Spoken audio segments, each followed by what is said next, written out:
Stress is wrecking your gut. There's no doubt about it, and it's causing you to flare up. But there are some simple things that you can do to actually fight back against this stress. Now, I'm going to be showing you here exactly what stress is doing to your gut, how it's hammering your microbiome, your immune system, and your gut lining. I'm going to show you how this is actually contributing to your existing bowel issues or bowel disease, and of course, what you can do to beat this stress and ultimately heal your gut, because you can't avoid the stress. So we have to figure out how to fight back. Contrary to what your doctors told you, Crohn's and colitis are reversible. Now, I've helped hundreds of people reverse their bowel disease, and I'm here to help you do it too, because inflammation always has a root cause. We just have to find it. This is the Reversing Crohn's and Colitis Naturally podcast. Now, I do these live trainings in my Facebook group every single week and put the audios here for you to listen to. If you want to watch the video versions of these episodes, just click the link in the show notes to get access to our Facebook group and YouTube channel. And for weekly updates, information, tips, and tricks, you can sign up for our email list by clicking the link in the show notes below. Now, if you don't know me, my name is Josh Deck. I'm a Crohn's colitis specialist and a physician's consultant for complex gut diseases like IBD and IBS. And I do these videos so you can learn how to heal your gut naturally, because you absolutely can, regardless of the fact that your doctor probably told you no, you can just manage it. I disagree. Here's what we're getting into. First thing we want to know is, what is stress actually doing to you? How is it actually managing or damaging your gut? So the first question we're asking is, what is stress doing to your gut? First thing that we want to look at is going to be your microbiome.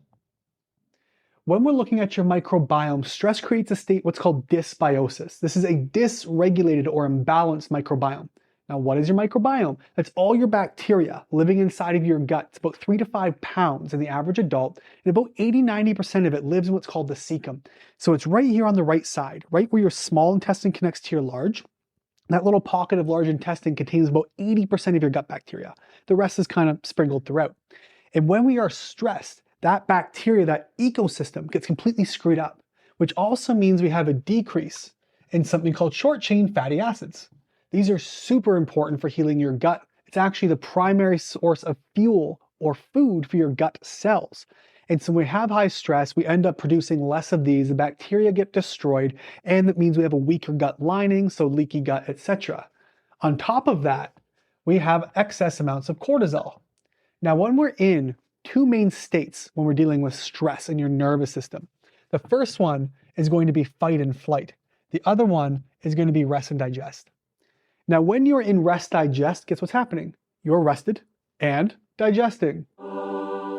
It's magic, right? But here's what happens. When you sit, you put your feet on the ground, you relax, you chew and swallow, you smell your food, your body increases that peristalsis, that movement of food through your gut. It actually produces stomach acid, digestive enzymes, and absorbs your nutrients. But when you're in fight and flight, the last thing your body cares about is eating, digesting. It needs to get you safe. So when you're chronically stressed, you're in fight or flight, you're producing less digestive enzymes. Your motility is way too fast or way too slow. You're not absorbing nutrients. Your mouth gets really dry. You're not even breaking down carbs or sugars in your mouth. And excess cortisol can actually be inflammatory to your gut and eroding the gut lining as well. So that's what stress is doing. And all in all, this dysbiosis, this inflammation, if you're not digesting your food properly, it can be hyper-fermenting, leading to all kinds of bad guys overgrowing and these gases or toxins getting into your bloodstream. And so this environment, this is an inflammatory environment. And inflammatory environments favor bad bacteria. So E. coli, Clostridium, Candida, all kinds of other inflammatory triggering types of bacteria, Klebsiella, Citrobacter, Proteus, all these things that can overgrow becomes highly problematic. And so we end up happening, all in all, like we talked about, this fight and flight, you have this decreased digestive function. So you're not breaking down, digesting, absorbing the low HCl or stomach acid, the low or poor quality digestive enzymes. You start losing this. Motility gets all screwed up. These undigested foods actually end up fermenting. And now you have all these nasty gases being produced, these undigested proteins, and these toxins from this disrupted microbiome. We call these LPS or endotoxins.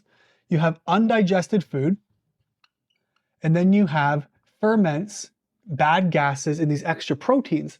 Together, they actually leak, get into your bloodstream and circulate around your body, creating inflammatory responses.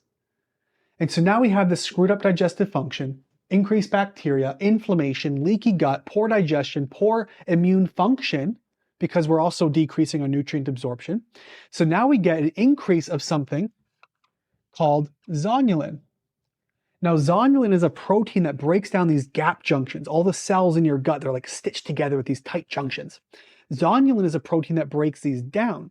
It actually breaks down what's called occludin and claudin. I'll see if I can write these down here for you. Occludin and claudin. Occlude as in occluding, right? Sealing off. The zonulin breaks these down, breaks these down, and then your cells spread apart, meaning you have leaks in your gut and things leak out that get into your blood. And now we have these proteins, these toxins, these LPS circulating around your system, creating inflammatory responses, triggering your immune system. Then what happens is your immune system does what? It gets really, really fighty. Now you have an increase in all kinds of immune responses. Not to get super, super technical, but all kinds of stuff that we can see, like we'll call them TNF alpha, we have interferon gamma, you have interleukin 6, all these different inflammatory markers, interleukin 18, one you're commonly familiar with as well, your CRP, you'll see your C-reactive protein on blood. Stress drives all these things up. It drives up all these inflammatory markers. And now here's what's interesting. A lot of these markers that your stress actually pushes up to say inflame more. Did you know drugs like Remicade, your corticosteroids like your budesonide and prednisone, your JAK inhibitors, those drugs are suppressing these immune pathways. And when you're stressed, they come right back up. Think about it. The reason stress flares you up, your immune system is hyperreactive. All these pathways of your immune system are hyperreactive. So you're inflamed, you're aggravated, irritated, there's ulcers and fistulas and bleeding and mucus and all this stuff. Those drugs come in and suppress them. So that's why you feel better. But then you get stressed, they go right back up again. And now the drugs have to fight on two different fronts. And this is why we're constantly having issues with stress. And so here's what we're going to do. Your existing bowel issues, they're going to be worsened. They're going to be sped up or slowed down. So if you're constipated or have loose bowels all the time, it's increasing your inflammation. It increases, increasing poor digestion, and it increases this immune activity. So everything about your bowels right now that you're dealing with, which is inflammatory, irritated, whatever it is now ramped up under stress. Which brings us to our next stage, which is, what do you do about it? There's a few lifestyle things, there's some supplementary things, and some basic steps that you can take to actually manage it. Now, drinking, smoking, not going to be the thing to deal with this for you. I'm telling you right now, there's a lot more side effects and drawbacks from just getting drunk and drinking away your sorrows. Makes things way worse. So here's what we're going to look at for you. The first thing we can look at is a really simple, what we call box breathing. Now, box breathing is very, very easy. It is literally the reason we say box breathing is the typical setup for box breathing might look something like 4 seconds in. So that's a nice in the nose, count to 4, and you're going to hold that for 4 more seconds, and then you breathe out for 4 seconds, and then pause with empty lungs for 4 seconds. Now, what we're not doing, if 4 is too much, maybe it's 4 inhale, 2 hold for you, 6 exhale, 2 hold for you. That's fine. What we don't want to do is breathe all the way in and fill your lungs up, and then breathe all the way out. You have nothing left to work with. You don't want to stress your body. If your heart rate is speeding up, you're feeling anxious, change your breath. Maybe it's 4 in, hold it gently for 2 seconds, breathe through pursed lips like you're breathing through a straw, and breathe out for 5 seconds, then pause. And that's maybe your pattern. This box breathing is your own time. So maybe it's going to be like a rectangle breathe. If that works better for you, that's fine. But that's the idea. I'm going to change out my marker here because this one is old and dry, and that's my fault for leaving it the wrong way. All right. So that's box breathing number 1. Some other things we can do to manage the stress is going to be dietary. Believe it or not, stress, we talked about all these immune pathways. They sit under these umbrellas. And these umbrellas we call Th1 and Th2. Now, Th1 is your innate immune system. You scrape your knee, you catch a cold, all that stuff is taken care of. Th2 deals with some other specific stuff, parasites and fungus and other things it can battle. But Th2, when it's active, also produces histamines. So if you're having with your bowel issues, if you're having, like you scratch your skin and it's bright red, you're prone to welts. If you're somebody who's got chronic sinus issues, maybe you have palpitations or anxiety, you get bloated when you eat things like vinegars, cured meats, fermented foods, all that stuff. Those are high histamines. These are histamine type reactions. You're somebody with allergies. Maybe you've got skin issues, psoriasis, eczema, you're prone to rashes and hives. All these things can be histamines. Now, histamines show up a lot of ways in the body. But in bowel diseases like Crohn's colitis and even some IBS, histamines are very prominent. So simply doing a low histamine diet keeps that immune pathway calm. And that's why dietary things matter. Short-term stress is that innate immune system. Long-term stress can create histamine imbalances. So if you're under chronic stress, there's trauma, you're in a job that you hate, a relationship that's toxic, all this stuff is going to trigger these pathways. Now, we also want to unburden your body. Right? Because being burdened by a lot of stuff is what makes us sick. And so another thing we can work on is going to be detoxing. I almost forgot how to spell the word sweat for a sec there, but we can work on sweating. Now this can be gentle exercise, it could be saunas, it could be infrared or red light, but just getting that detoxing out of your body and then of course replenishing.